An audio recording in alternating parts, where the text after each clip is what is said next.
They say I must be one of the wonders God's own creation. And as far as they see, they can offer no explanation. But welcome back to the home of explanations. You've got More Than Money Radio. You've got Gene Dickison, your host, your personal financial advisor, live this Saturday morning. It is February the 20th. It's gorgeous, fantastic day out there, absolutely spectacular, and happy to be with you. If you're a loyal listener, you know that I offer you my 780 years of experience each and every week. And if you've got questions about your investments, your income taxes, your estate planning, or the business of your life, you've reached exactly the right spot on your radio dial. And for the next hour, you've reached the right spot to eavesdrop on a conversation I'm going to have with two of my newest friends who gracious enough to join us in the studio this morning, Mr. Shane Burcaw, Miss Sarah Burcaw. And I went with Miss, and I'm like, I'm thinking Ms. I think I screwed up already. So I stumbled on that and just called her the wrong name. Yeah, we're done. We're done. Yeah, we'll see you later. Thanks for having us. Wow. These kids, they're harsh. They're harsh.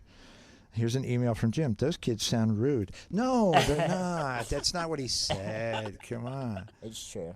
Well, thank God.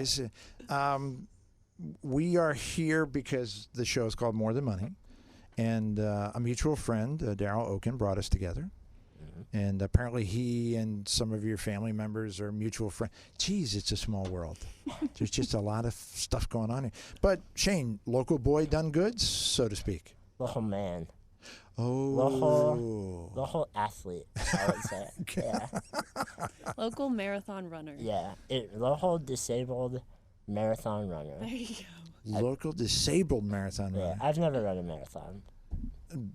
But I'm guessing as long as the battery pack holds out, you do pretty well. It would, yeah. It wouldn't hold Got out. a good 12 hours in it. Sarah could push me the rest of the way. I could. Nice. And in your high heels. Which, you know what? There's a question I'm going to circle back to probably in the second half hour. Why does a woman who's already 7 feet tall wear 9-inch heels? She wants to make sure that I look as short as possible in my rosé. Right. Just wrong. It's obviously, that was the plan. It's rude. It's rude. And you know what, Shane? I think you're a hell of a guy to put up with that. Thank you. I'm just saying. I appreciate it. By the way, that's as close to the dump button as I hope we get right there. That's because, goodness gracious. For those of you who are not familiar with Shane's work, he is a writer, a speaker, a blogger. Did the blog come first? The blog was the first thing. That started in 2011 after my freshman year at Moravian College. And it was just a summer day. I was bored out of my mind, as college students typically are. And I had all these stories from my life of living with this disease, spinal muscular atrophy, that has put me in a wheelchair since the age of 2. I get out to go to the bathroom and stuff, but for the most part, I'm in the chair. And I had all these ridiculous stories that I wanted to tell.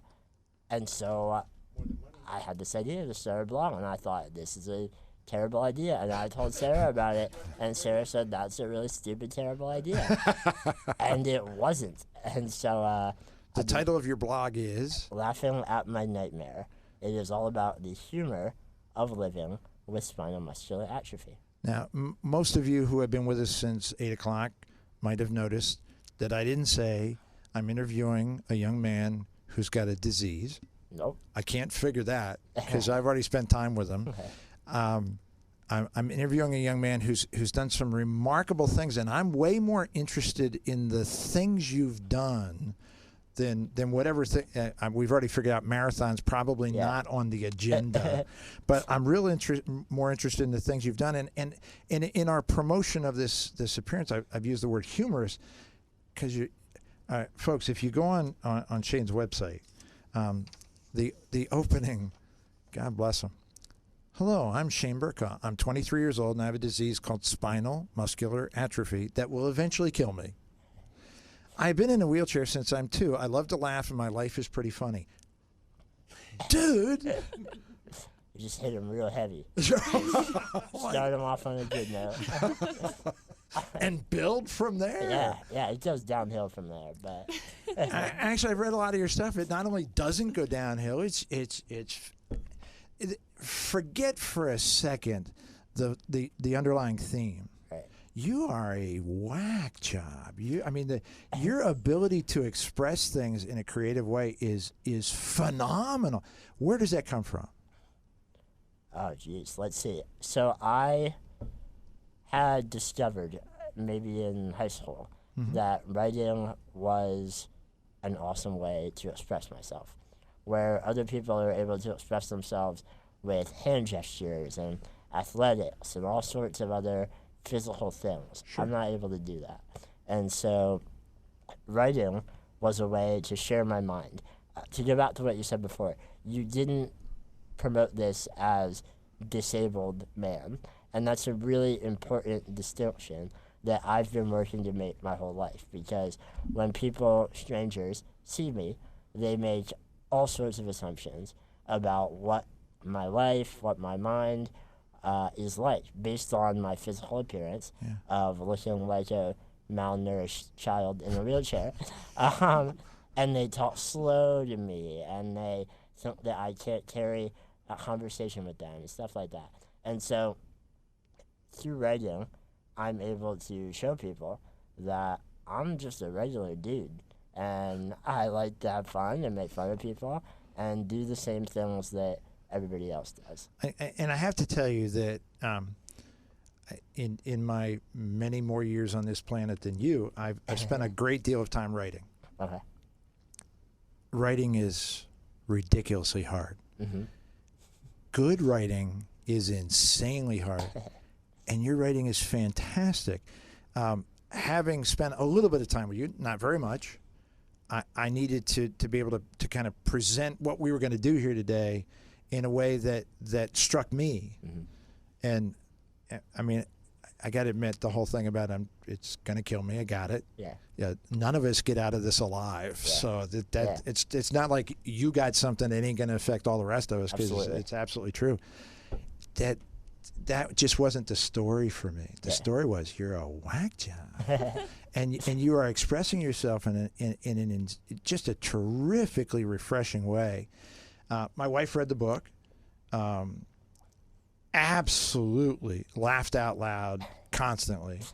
That's hard to do, because a lot of folks will read something that's humorous and it'll make them smile. That's nice. But to get people to laugh out loud, that's a gift.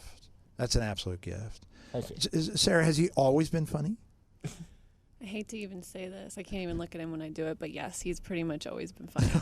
He has always been funny. However, I do want to go on the record, though, that he steals the majority of my material. So let's put that one out She there. waits until we're alive to say that. Right. I noticed that. She turned right on you. Yeah. Wow. Right away. Right up to Always the microphone happens. clicking on. Yeah. She was pretty nice. That's how it is on stage, too. We go out, we prepare beforehand. We have this great speech outlined. We get out there in front of hundreds of people. And I just knock him down. And she just tears me down. And she seems nice. I do. And then this happened. No, I'm just kidding. He doesn't steal my material. Shane has 100% always been funny. Always has had an unbelievable sense of humor, and he has got the best, most on-point wit I have ever experienced in another human being, and it's awesome. I'm buying her breakfast, so. He paid me to say all of that. Nice. I'm hungry too. Well, it depends how this interview goes. See what I mean? See. Now I say local boy makes good because Bethlehem. You're absolutely local. Yep.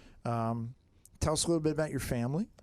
Yes, my family is very much a part of the Bethlehem community. My grandfather was a professor at Moravian College, teaching English for 40 years. So you asked where all this writing stuff came from. That's very much in the family. My dad wrote a book of his own, and he's probably listening right now going, say the name of it, say the name of it.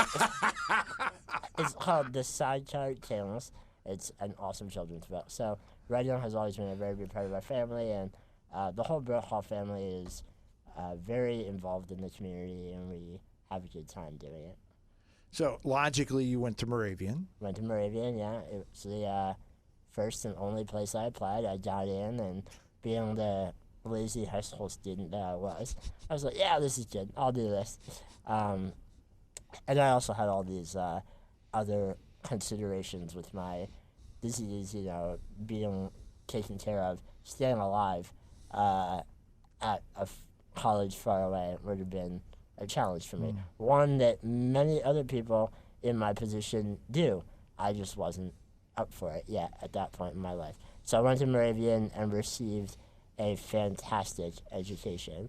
And I'm not just saying that to be nice. I really grew as a person and a writer while I was there. And I think Sarah, who also went there, would say the same thing. Absolutely. So your training, your undergrad English writing / whatever that is. Yeah. And did you actually have your grandfather as a professor? I didn't. He was done before I went there. But He had retired. Retired, He was, yes. I know it He sounded like was he's done. He's done. This is- No, he retired, and every professor that I had while I was there would call out roll call on the first day and go, Burcaw, are you? And then there would be stories shared and all that. Nice. Now, he didn't retire just moments before you arrived. I mean, it wasn't that kind of coincidental. Or No. No, I wouldn't say. And Moravian as well? Yes, I went to Moravian as well. I actually only was there for a year and a half. I completed my degree there. I had transferred from UNC Greensboro, actually.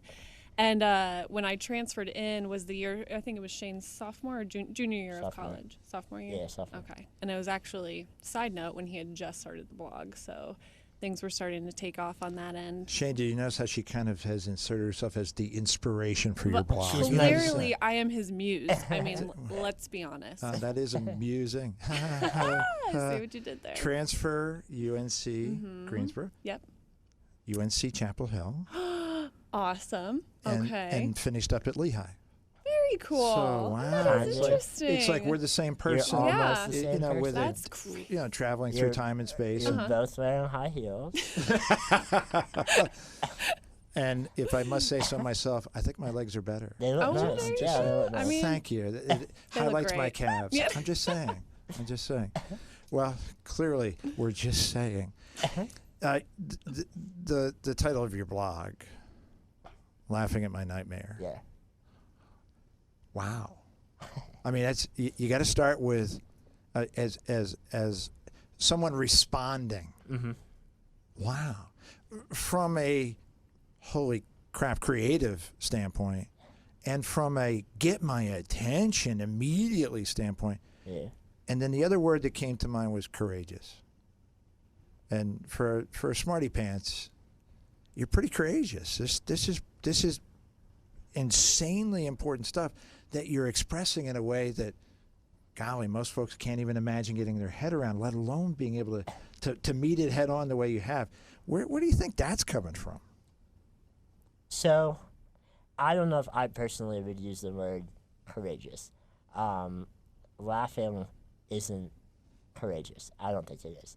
I think it's necessary and a wonderful coping mechanism, but I wouldn't say that I'm brave or anything like that to go out and face the stuff I have to deal with laughter and a smile.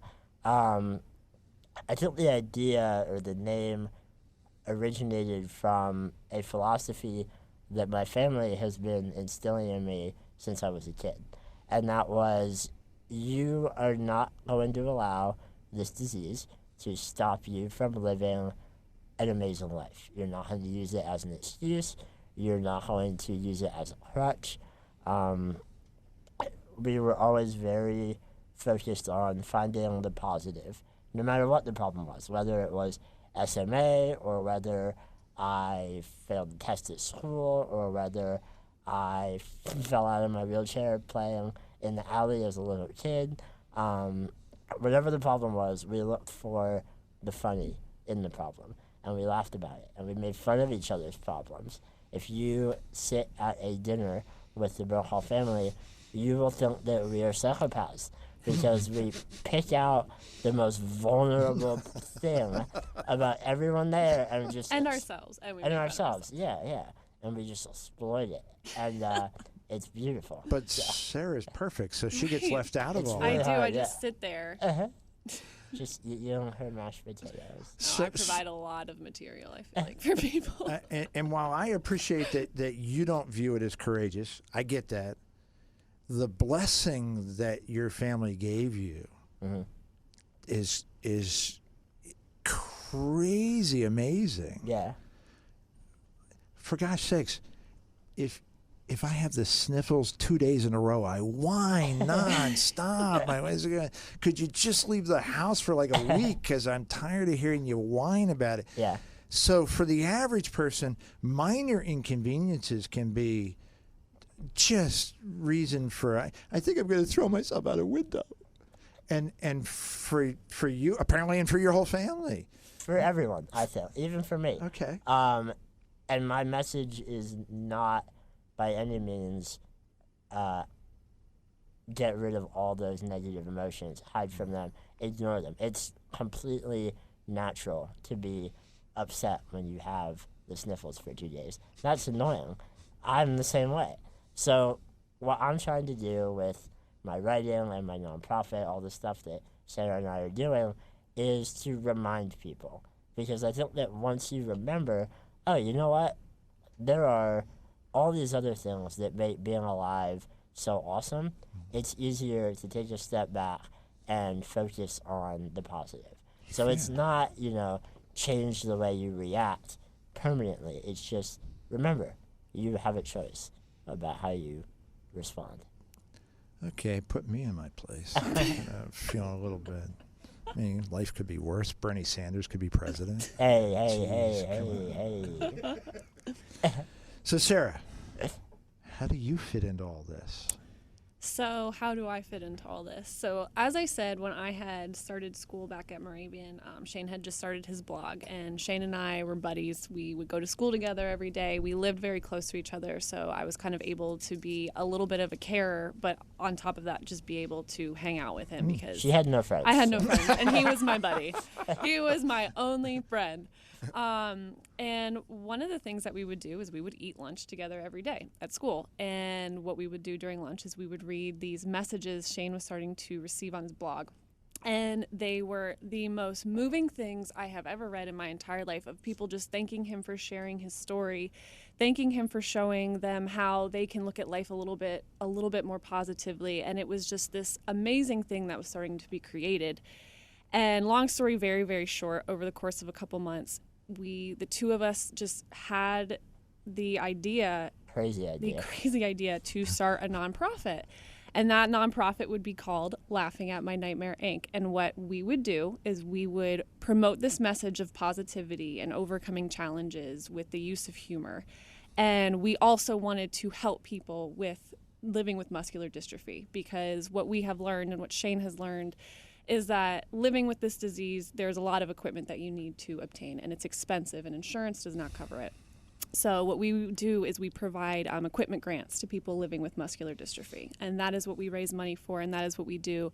And the way, though, that we do that is by promoting this message of positivity. It kind of all ties back around. We do speeches all over the country, and we tell Shane's story, and we talk about how, like, the specific things that Shane has done in his life that he has found has helped him look at life a little bit more positively. And we teach people how to do that, and we talk to them, and we listen to other people tell their stories as well, because it makes a huge, huge difference. So that is what the two of us do. She also does my hair. I do. I and am my a makeup. really, really good at doing his hair, and really good at cutting up his food. I think Yes. that I should probably go on She's record a and say pro. that too. She's a pro microwaver. Yes.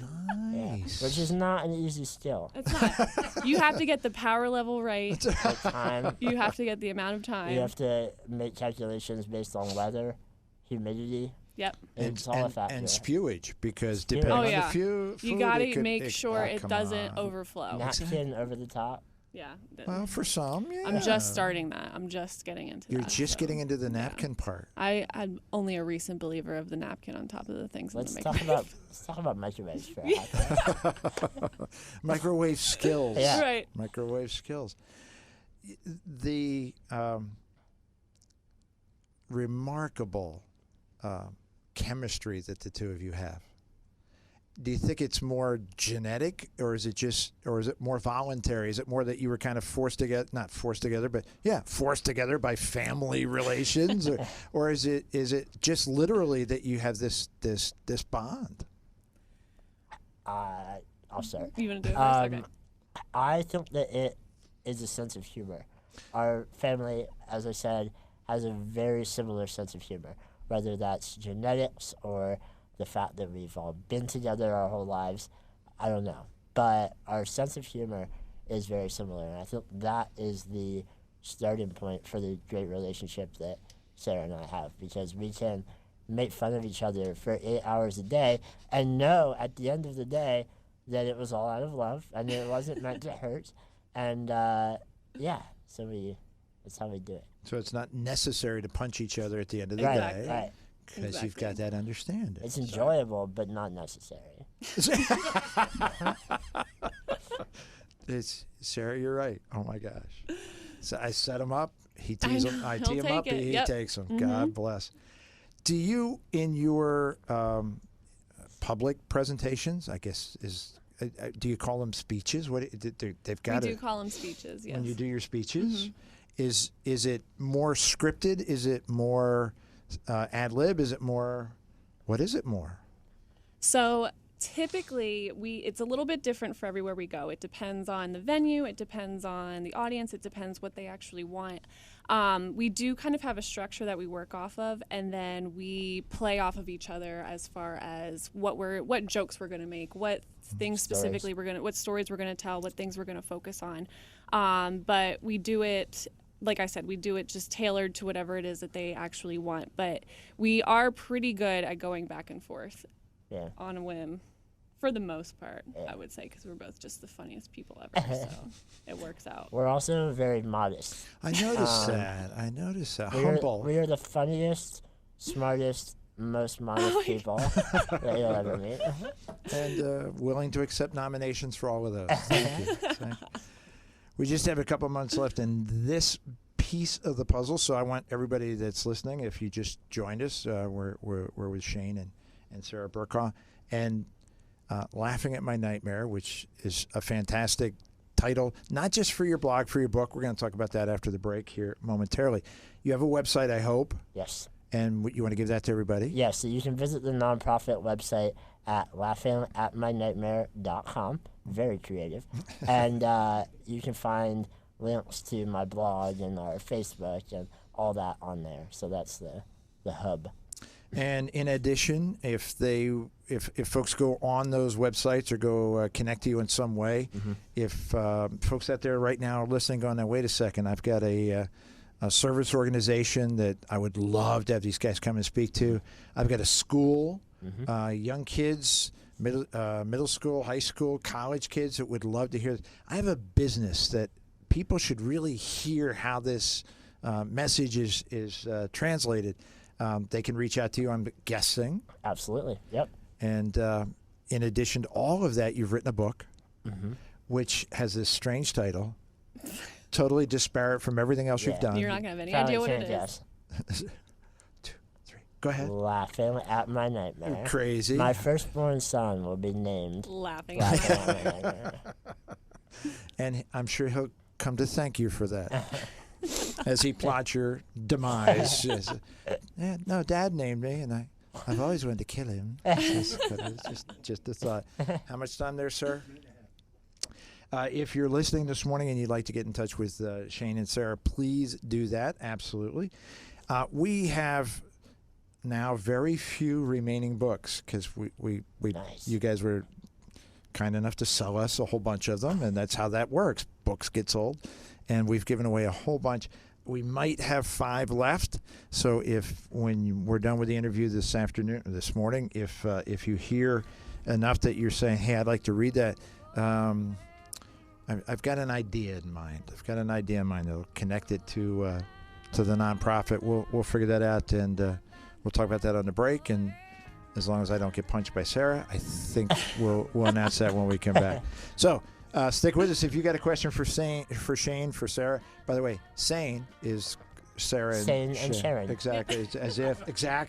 It's as if you're one person, which they're both in the same room right now, so I know they're not. 610-720-7900, Gene at AskMTM.com, morethanmoneyonline.com. We're back after this on More Than Money.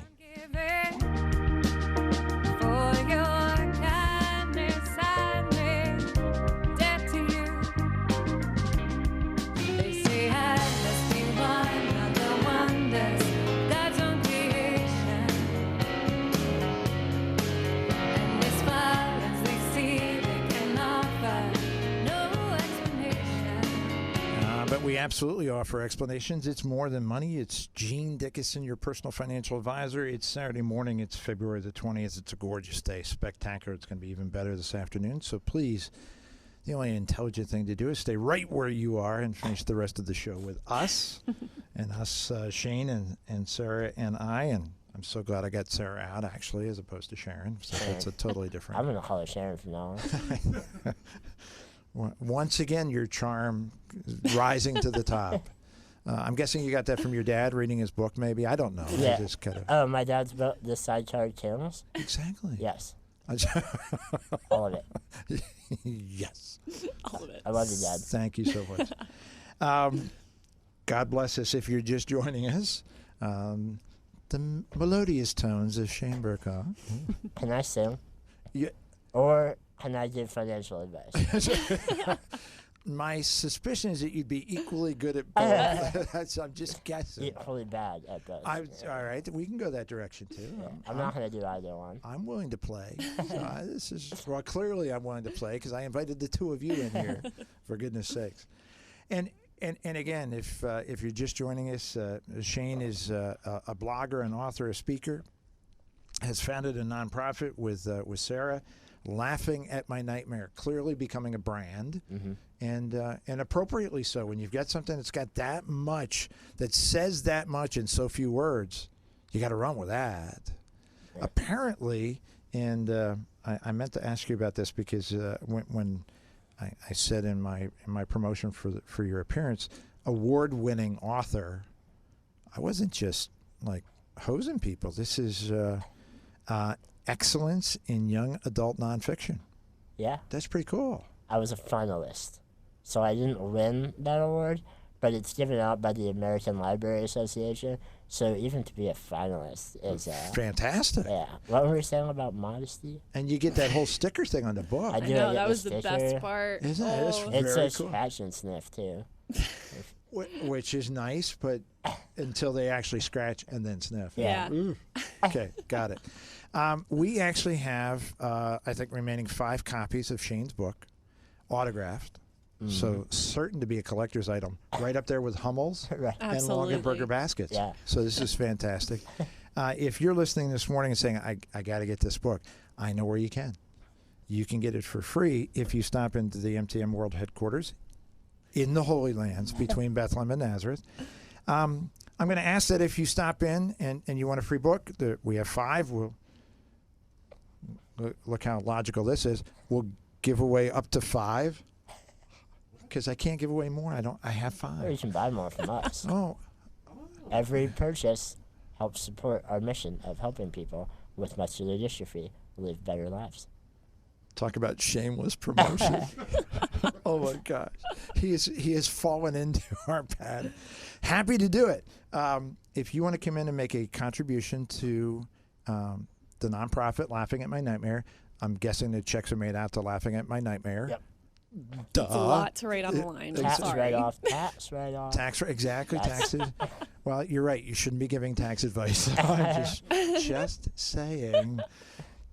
We're required to say potential tax write-off because it's Potential not for tax everybody, write-offs. but potential tax write-off. But more importantly, you'd be helping a fantastic young nonprofit, locally based, to young people who are trying to make a difference in people's lives. Mm-hmm. And goodness gracious. I mean, that's what we're all put here for. So I borrowed this back from John, but I'm passing it back to John. I've got to ask, as a fellow writer of a fashion, writing is tough. Getting published is tough. How did you go about getting that done? So I began to have the idea to write the book probably about a year after I started writing the blog, because of the reception that it got online and all these people telling me that I was helping them and changing their lives. That was never my intent originally. I wanted to make people laugh. And when I discovered that there was something more there, I fell in love with it, and I kept doing it. And so I had the idea to write a book. It seemed like this giant monster of a task that I didn't feel cut out for. And so I talked to some of my professors at Moravian, and one of my absolute all-time favorite professors, Dr. Hinnefeld, she said to me, "You can absolutely do this, and if you want, I can help you along the way." And so she, through several classes that I took with her, taught me the process of going after an agent and acquiring an agent, which somehow I did. And my agent then had me write a book proposal, which is basically a shortened version of your book. And I sent that, or she sent that, out to publishers, and somehow a publisher came back and said, "Yeah, we want to do this." And so it was a lot of work. It was a lot of no's. When I was applying, or when I was reaching out to agents and publishers, there was a lot of, just not for us, not the right project. But finally, I got one, and so it's been quite a ride. Well, God bless you for your persistence, because the word no is, if you're going to write, you might as well get used to it. Absolutely. Because that's just part of the gig. Yep. Impact of the book. What have you seen as the book is now being disseminated? It's crazy. I would get photos from people in California or Norway or Australia with a photo of my book saying, "Look what I found." So it's all over the place. I have emails every day from people telling me how it's helped them, how it's made them laugh, and it's hard to explain as a 23-year-old. Like, I love it, and I think it's really cool that this is all happening, but I don't think I can truly grasp what it all means yet, and that's okay. So let's translate that into your experiences. When did you guys start taking your show on the road, so to speak? Sarah? We started taking our show on the road. Well, you had started doing it probably about 2 years ago. Just a couple things he had done with other people we had been working with. But the two of us really took this on the road in January 2015, so a little over a year ago, is when this all kind of went full throttle. The book had also just come out. We were getting unbelievable feedback from it. A lot of people reaching out, asking us to come and speak just based off of reading the book, not knowing so much about the nonprofit and the other things that we do. So that's when we really took it to the next level, I would say about a year ago. And at the end of this year, we were kind of going over all of our end of year reports and looking at what to improve, all that stuff. We realized we did over 40 speaking engagements this year. I don't know when we did them, but we did. We have records of it. So it's been an awesome year of growth, and we're hoping to, double that this year. Wow. Yeah, maybe not double. Maybe like... No, we can double it. 50, 55. You gotta have goals, man. Sarah and I are really good at setting ridiculously unachievable goals for ourselves, and then just throwing everything we can at it, because that's the only way to do it. And I think that's another reason that we work so well together, is because we're not happy to say, "Oh, let's improve by 10%.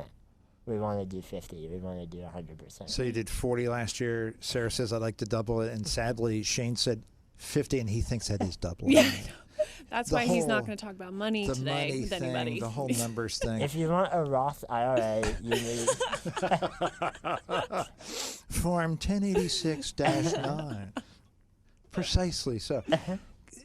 As you've been on the road, and I'm going by memory now, so feel free to correct me as if I need to tell the two of you. God bless me.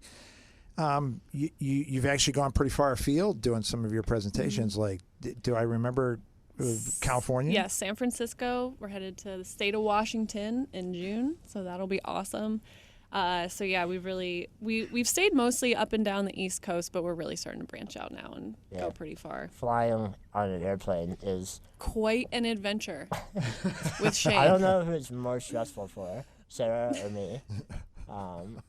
I have the physical stress of being lifted out of my chair and transferred into an airline seat that I can't sit in. And Sarah has the mental stress of, oh my God, Shane's gonna die. Oh my God, Shane's gonna die. Basically.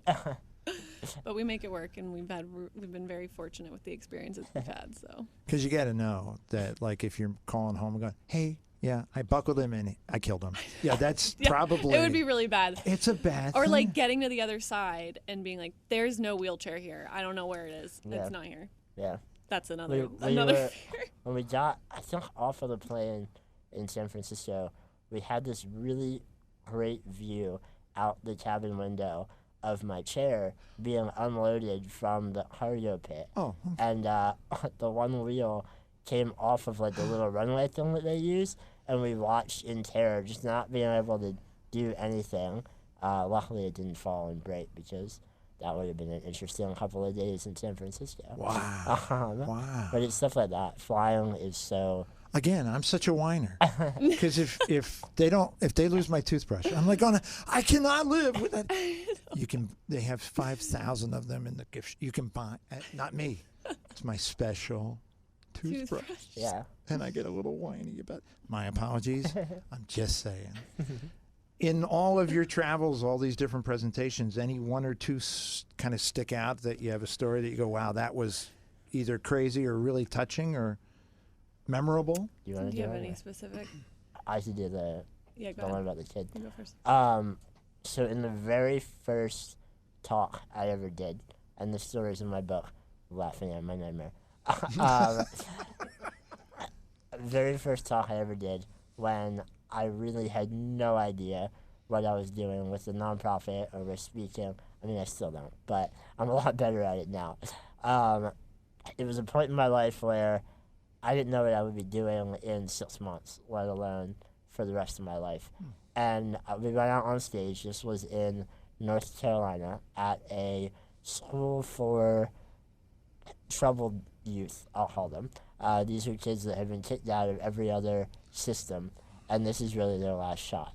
And so I knew what our audience would be like going in, and I was really afraid that they wouldn't be receptive to my message of, come on guys, just laugh a little bit more. So it was a great first venue for my first ever talk. But we went out, we did the talk. I remember almost none of it. But at the end, this little kid, maybe 13 years old, with just shaggy clothes, you could tell he didn't have an easy life. He stands up to ask a question, and his friends are looking at him like, what are you doing? And just with this awesome confidence, he says, I want to thank you guys for coming here and sharing your story. I have a lot of problems myself, and it makes me want to write my story down to share with other people. And in that moment, I realized that what we were doing was important, and that I would continue doing it for as long as I can. So It had to make your heart just explode. it was insane. Yeah. Very, very life-changing moment for me. And I obviously said thank you and thanked him 100 times, but I couldn't even come close to capturing how it made me feel. So Wow. it's awesome, and we love it.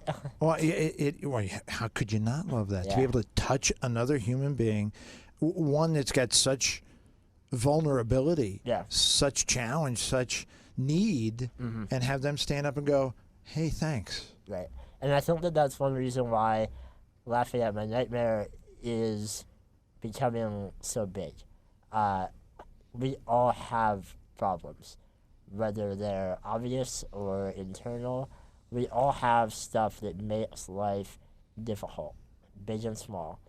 And when we are honest about that with each other, and when we are not afraid to say, yeah, life is difficult sometimes, and it can suck sometimes, it brings us together because we open up and we're able to talk about it, laugh about it, like we do at the family dinner table, and realize that, yeah, it does occasionally suck, but it's also beautiful. And I think that that is what people are finding with what we're doing.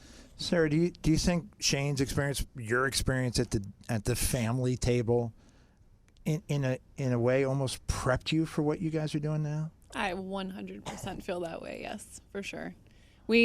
Our family, like, all right, so we make fun of each other, we laugh a lot, but the heart of who we all are, of what everybody I feel like does in my family, sister, uncles, aunts, mom, dad, everybody is all about just being good and being a good person in every possible way. And that, anything from holding doors for people or just like going and their philanthropic presence, anything like that. It's just, that has always just been the heart of what our family is. So I think that is just like, the Burcaws kind of just built us to be this way.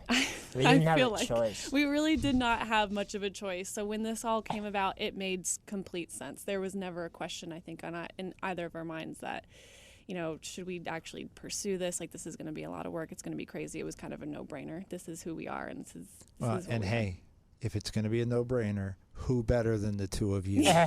You know what I'm saying? Exactly. Come on. 100%. Come on. I could sit at the Burcaw table. I'm telling you, we'd have some fun. I think that is absolutely accurate. Well, God bless us from just the standpoint and just the phrase, just they're good.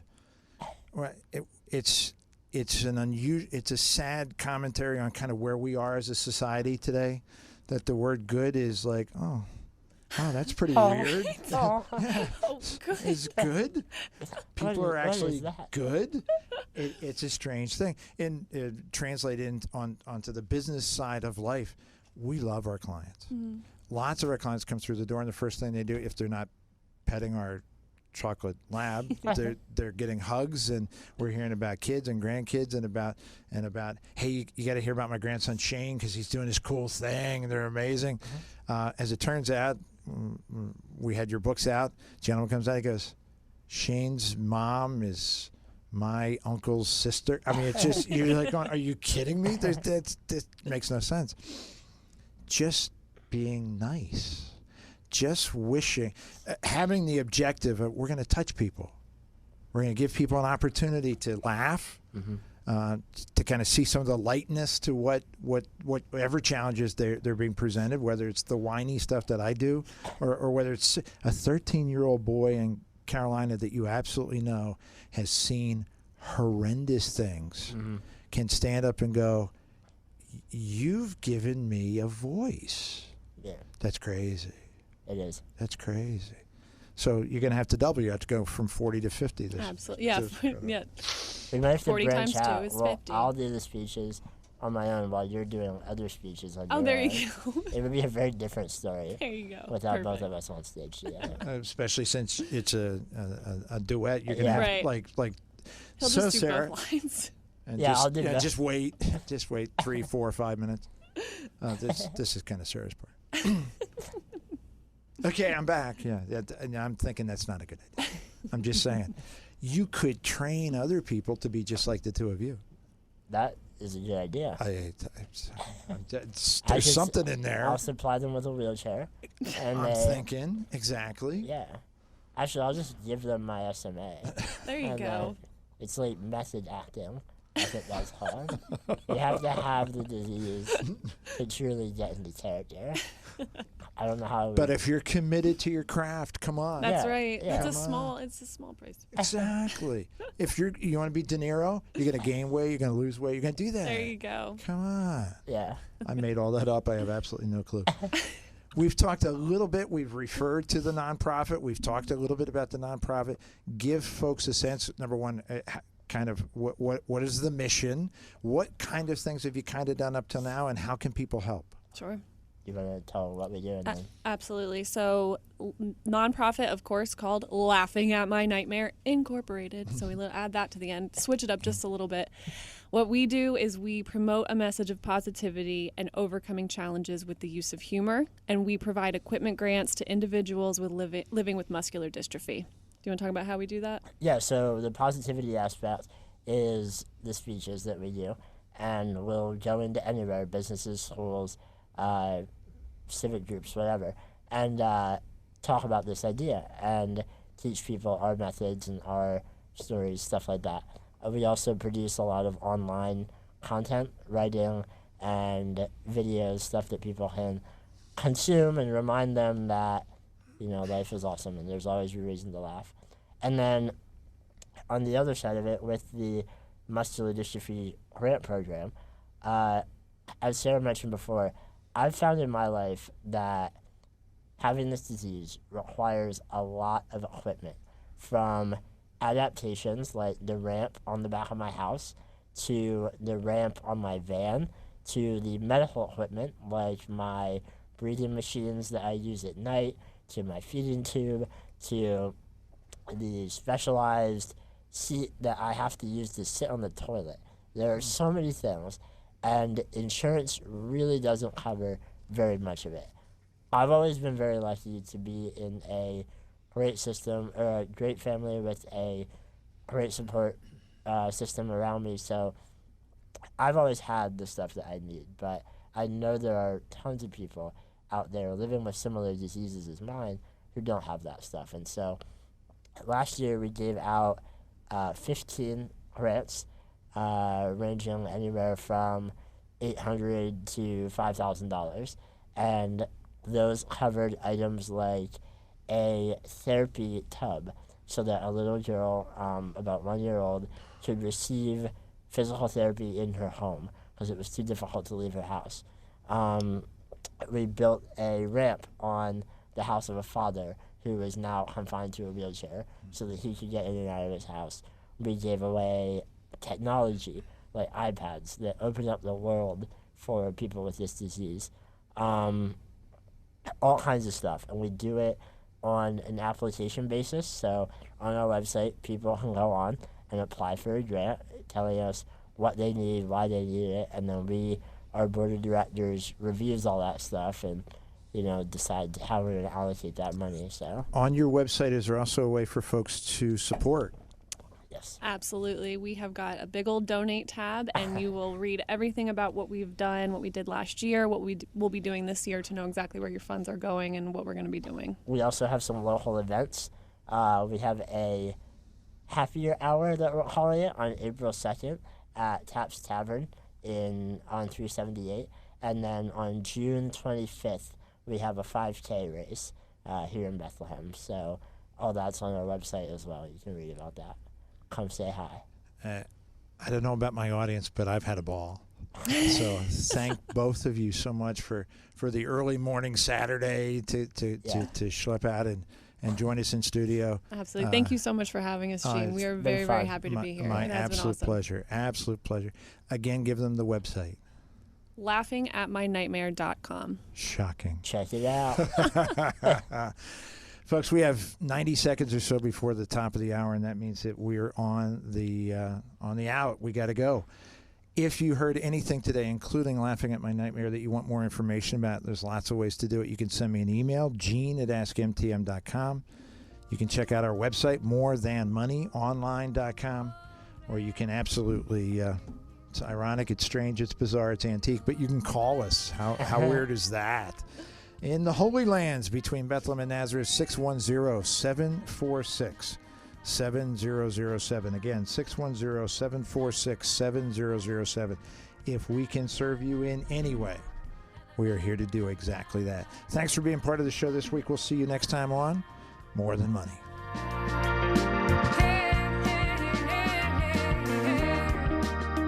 You've been so kind and generous.